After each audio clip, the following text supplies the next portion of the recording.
It's summertime and it's time for camp. Marriage Camp from the Stupendous Marriage Show. Listen up, campers! Howdy ho there, campers. It is the Stupendous Marriage Show. I'm Stu Gray. Hey, I'm Lisa Gray. Marriage Camp, we keep going. Yay! Does it ever end? No. There are a couple more weeks left of Marriage Camp in summer, so we figured we'd keep this going till the end of summer. What we've been doing this summer is giving you tips, tricks, and encouragement for your marriage, unlike our normal show where we answer questions that you send us via email on air at stupendousmarriage.com. You can definitely send us any email all summer long, and when we get back to answering emails, we'll look for your email to answer on a future show. Last week, we weren't able to do as many marriage tips because Lisa's mom was in the hospital. How is your mom doing? We're still recovering. She's at home now, thankfully. We got her home on Saturday. She'd been in the hospital for 7 days. And it was crazy because it was all from a tick bite and nobody knew what was wrong. She had been sick for about a week before she went to the hospital, and she kind of got to the point that they knew she wasn't getting better. And thankfully, super smart doctor said, okay, you've tested negative for everything else. Let's do a test for a tick-borne virus. And unfortunately, that test takes a couple days to get back. And so they started treating her right away, hoping that was it. And sure enough, that was it. But the recovery time is about a month.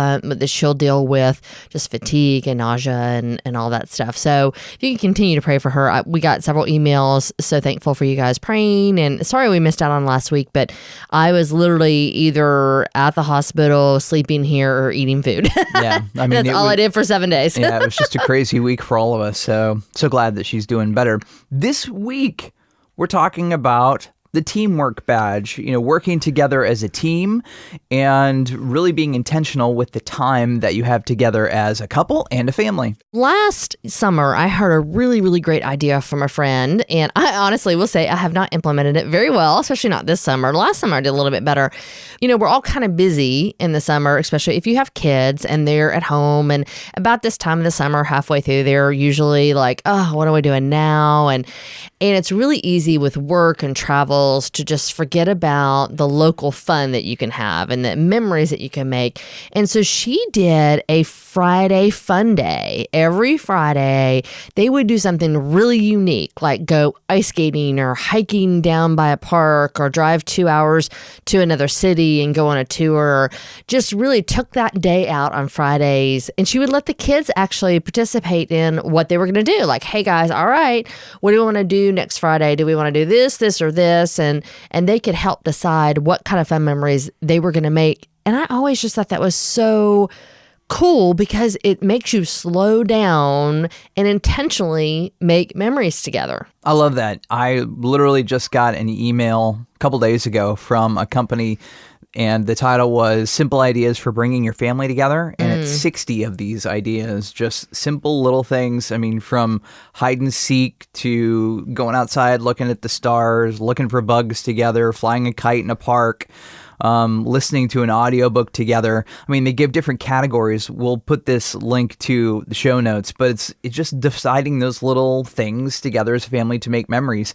And it's a positive thing for your marriage because it doesn't just have to be for the kids. You can do these simple little things when you're bored with your marriage even. And absolutely, you come back and refocus because, again, we have a tendency to go negative, tendency to pull away from our spouse. And if you're intentionally finding these things to connect back together, odd little quirky little fun little things to do together to make memories, you build up that connectivity with your spouse.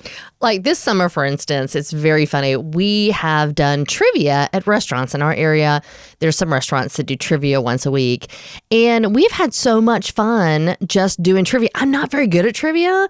You are definitely the brain in our team, but having that memory with our son. And then last night we were watching to a restaurant for dinner, not knowing anything was going on, and you immediately said, oh, I think they're doing trivia, and we weren't going to stay that long. Well, they ended up doing a game that was not trivia. It was more like an opinionated game. Almost like Family Feud? Yeah, almost like Family Feud, where you're trying to guess what the general public thinks about a subject.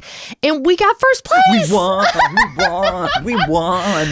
But it was so fun. And honestly, we have never done that well at trivia. We've gotten third place is the highest we've done with trivia. So we were all not meaning to play a game, and we ended up playing this game just while we were eating dinner and got first place, which got us a gift card. It was just so cool. And I really think that I will remember that. That will be a great memory for me, is because at first when we walked in the restaurant, you guys were like, we're not going to be here that long. And I was like, hey guys, let's just play it while we're here. And everybody got on board. And that just kind of brought us together to do the game and try to do it well. And obviously it paid off. So don't discount the small things you might do, the fun things you might have come your way in your evenings or in your weekends that could end up being a great memory for you and your husband or wife and or your kids. So that's our tip for this week, finding fun things to do together to intentionally connect with you and your spouse and your family. We'll have another marriage camp session soon. Talk to you then. Bye.